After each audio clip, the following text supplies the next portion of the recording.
será que eles fazem sabores novos? Nutella sabor Nutella. Nutella sabor Nutella. Nutella sabor cacau com amarelã. Que é Nutella? Não, Nutella. Eu tive uma fase na minha vida que eu também pensava em mergulhar num pote de Nutella. Meu Deus, é meu sonho, professor. Mas depois de tanto comer Nutella na colherzinha ali, direto no pote, o cara chega uma hora que, né, o pâncreas não aguenta mais. Certo? Aí eu prefiro com pão hoje. Leve, uma camada leve. Dá de com tirar o pão, pâncreas. mas é bem feitinha aquela Nutella.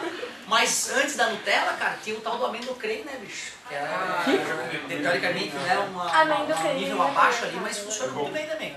Amendoim. Galerinha, olha só, porque Nutella é caro, né? O negócio é importado mesmo, né? Acho que não está sendo feito aí, né? Acho que é feito em Bruxelas, acho que é na Bélgica. Até chegar aqui, imagina o rolo.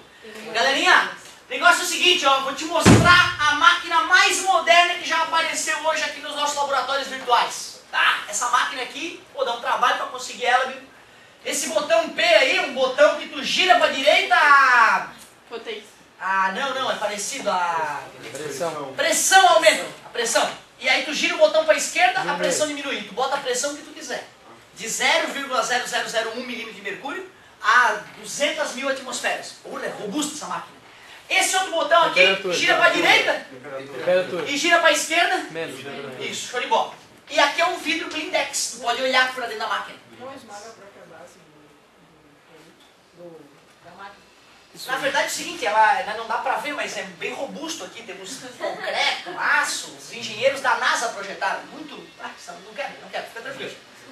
E aí galera, qual é o objetivo hoje? Porque tu vive num mundo que a pressão é sempre uma atmosfera, olha só, então tu só consegue entender as mudanças do estado físico com o que tu tem no teu dia a dia a uma atmosfera. E nós temos que aprender a raciocinar para quando não for uma atmosfera. Mas primeiro então eu vou pegar essa substância no estado sólido, certo? Vou colocar ali dentro, vou fechar o blindex. E qual é a pressão então? Uma atmosfera. Uma atmosfera, que eu só fechei o blindex, eu não mexi nos botões, né? Como estava aberto para a atmosfera. Fechei o blindex, não aumentou ainda a pressão, então tá uma atmosfera lá dentro. Uma atmosfera, olha que legal, muito bom. Vou fazer então o teste para uma atmosfera, assim eu não vou nem mexer no botão da pressão por enquanto. Vou testar para 1 atm, o que está acontecendo aqui. Só que primeiro eu quero esfriar. Esfriei, praticamente na menor temperatura que existe, o 0 Kelvin. E eu percebo que está no estado sólido, né? O líquido não podia ter aquele formatinho ali. Então eu sei que é o estado sólido, eu vou só organizar aqui então, sólido.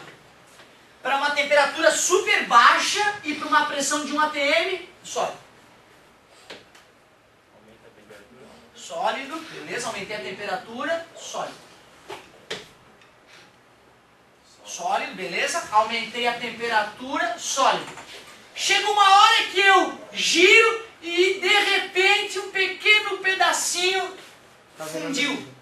Não é? Opa, tá ficando líquido. Vou marcar quando isso aconteceu. Deixa eu ver qual é a temperatura. Ah, tá lá. Aí eu vou lá e marco a temperatura em que isso aconteceu. E se eu espero mais um pouquinho, eu dou mais um toquezinho na temperatura, quando eu olho, o que aconteceu com a substância? Líquido. Então, a partir daqui eu vi que ficou líquido. Líquido. Ô, professor. Oi? Ele não parou de se dilatar? Ah, com certeza houve dilatação, mas pode ter sido até contração, dependendo da substância. Lembra que tem substância que é anômala, certo? Não estou preocupado com a dilatação que ela sofreu, certo? Não estou medindo o tamanho da substância, só estou medindo a temperatura e a pressão. Estou verificando que o estado físico tem mudado. Mas aí tipo, o gráfico vai subindo e para. Então você para de vibrar isso. Qual gráfico? Depende de qual gráfico. De mudança de estado. Ah, tá, mas é porque assim, tem várias maneiras de... O gráfico anterior, cara, era temperatura por quantidade de calor. Aí ela ia aumentando a temperatura, parava de aumentar a temperatura, mesmo recebendo calor, aumentava a temperatura, parava e aumentava a temperatura. Hoje o nosso gráfico já é bem diferente, né? É um gráfico de pressão por temperatura, não tem quantidade de calor, certo? E aí eu estou marcando aqui o estado físico, só para depois não me perder. E aí estava líquido ainda, aumentei mais, continuou líquido, de repente eu olho... O que começou a acontecer? Opa, vou marcar essa temperatura marcante, a partir desse ponto vai acontecer alguma coisa. Espera mais um pouquinho, quando tu olha lá para dentro, está tudo no estado gasoso. moléculas lá, tudo espalhada pela máquina. Tudo bem? Aumenta a temperatura, aumenta a temperatura, aumenta a temperatura, continua no estado gasoso. Tudo bem para vocês? Legal, putz, olha que legal. Descobrir qual é a temperatura em que vai para o estado líquido e qual é a temperatura que vai para o estado gasoso. Isso quando é uma...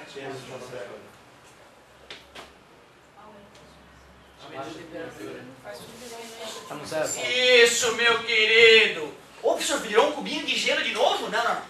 Ia ficar tudo espalhado lá o sólido, né? Na verdade eu peguei um novo corpo de teste e coloquei lá no estado sólido. Só que agora aumentei um pouquinho a pressão e vou fazer o estudo de novo.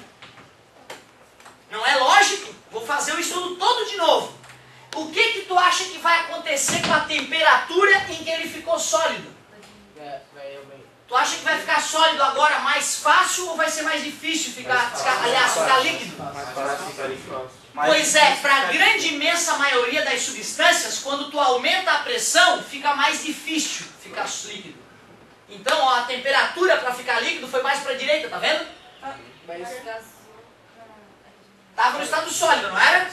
E nessa temperatura para o estado líquido, agora que eu estou realizando a situação numa pressão maior, fica mais difícil derreter a substância. É isso que ocorre para 99% das substâncias.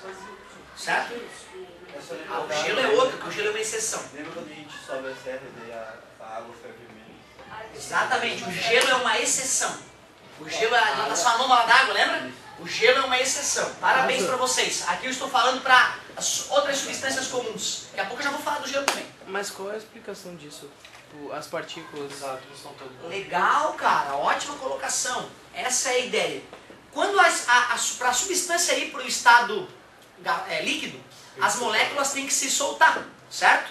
Quando tem uma pressão maior sobre elas, elas estão mais comprimidas umas contra as outras. Vai precisar de mais energia para poder soltá-las. Faz sentido ou não faz? Faz todo sentido. Parecia que não, mas faz sentido.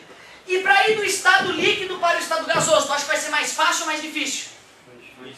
E aí é geral, para todas as substâncias, né? A gente sabe que a panela de pressão, a água ferve com uma temperatura maior do que sem a panela de pressão, né? Ficou mais difícil, então a temperatura ficou mais alta, beleza?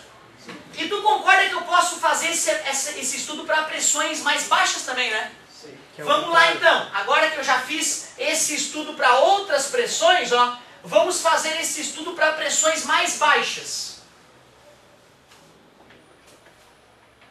Sólido. Meu Deus, está bem baixa a pressão, ó. Professor, mas esse gráfico ficaria uma linha reta ou uma linha curva? Isso, já vou chegar aí. Daqui a pouco eu vou brincar de liga-ponto com vocês. Aqui agora é que vai acontecer uma coisa importante aqui, ó. Vocês estão entendendo como a experiência é simples, né, cara? Sim. É só ter uma máquina daquela de, né, milionária. Realmente, essa máquina não é qualquer laboratório que tem, mas essa máquina existe, certo? E só precisa de um técnico não muito ruim, com algumas horas de laboratório para ele poder realizar isso e marcando os pontos onde mudou de estado físico, né? Tu viu que não tem nada demais aqui acontecendo. Galera, por incrível que pareça, quando tu vai baixando a pressão, a temperatura que vai do sólido para o líquido se aproxima da temperatura que vai do líquido para o gasoso. E chega uma hora que essas temperaturas quase se encostam e de repente, para espanto de todos, deixa de existir o estado líquido. Deixa de existir. Para pressões baixas, o estado líquido desaparece. Ou seja, está no estado sólido, tu esquenta e de repente vai para o estado gasoso. Aí tu só tem uma temperatura para marcar a partir desse momento. Só tem uma temperatura para marcar a mudança do sólido. E depois tu brinca de liga-ponto, caramba.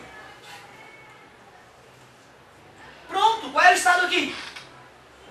E ali? E aqui? Pronto. O mais importante é tu perceber que se eu te dou um diagrama de fases, tu pega lá uma certa pressão, uma certa temperatura e diz em qual estado físico. É isso. Então a primeira coisa do diagrama de fase é tu entender que ele é um diagrama idiota, que dependendo da pressão e da temperatura, tu sabe se a substância está no estado sólido, líquido ou gasoso. E 99, é assim, ó, eu fiz essa brincadeira para tu intuir como ele foi construído, para tu não achar que está na Bíblia ou veio do além, certo? Que é uma coisa feita pelos seres humanos na base da pesquisa, a única coisa realmente valorosa nessa vida, né? Estudar, pesquisar, compreender e sanar as dúvidas. Mas ó, ficou feio pra caramba o gráfico. Deixa eu fazer o gráfico mais didático que aparece nos livros para vocês. Agora que tu entendeu como ele é construído. 99% das substâncias tem o gráfico com essa cara aqui, ó. E é tu que tem que saber que aqui é o estado sólido. Tu tem que saber que aqui é o estado líquido e que o resto gasoso. E tem alguns pontos importantes desse gráfico para a gente conhecer. Dois, eu diria. Esse ponto aqui, que tem um nome feio, PT, tá? Não, tô brincando. Para mim, todo partido é, na verdade, preocupante. Tu sabe disso. O PT ali é ponto triplo. Adivinha o que acontece na temperatura do ponto triplo e na pressão do ponto triplo com uma substância? Cara, ao mesmo tempo a substância vai estar no estado sólido, líquido e gasoso. Vai ter uma partezinha no estado gasoso, uma partezinha no líquido e uma partezinha congelada no sólido. Se tu pegar água e botar nessa máquina e regular para a temperatura e pressão do ponto triplo da água, tu olha e tu fica embasbacado. Tu vê água líquida no chão, pedrinhas de gelo boiando e vapor d'água em cima. Tudo junto. Nome justo, ponto triplo? Sim. Justíssimo. Fala, querido.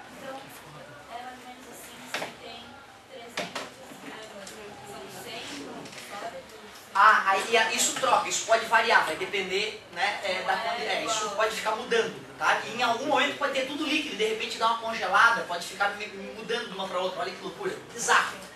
Esse outro ponto aqui, ó, o PC, é um ponto também muito importante, PC de ponto crítico, ele está relacionado com a temperatura crítica.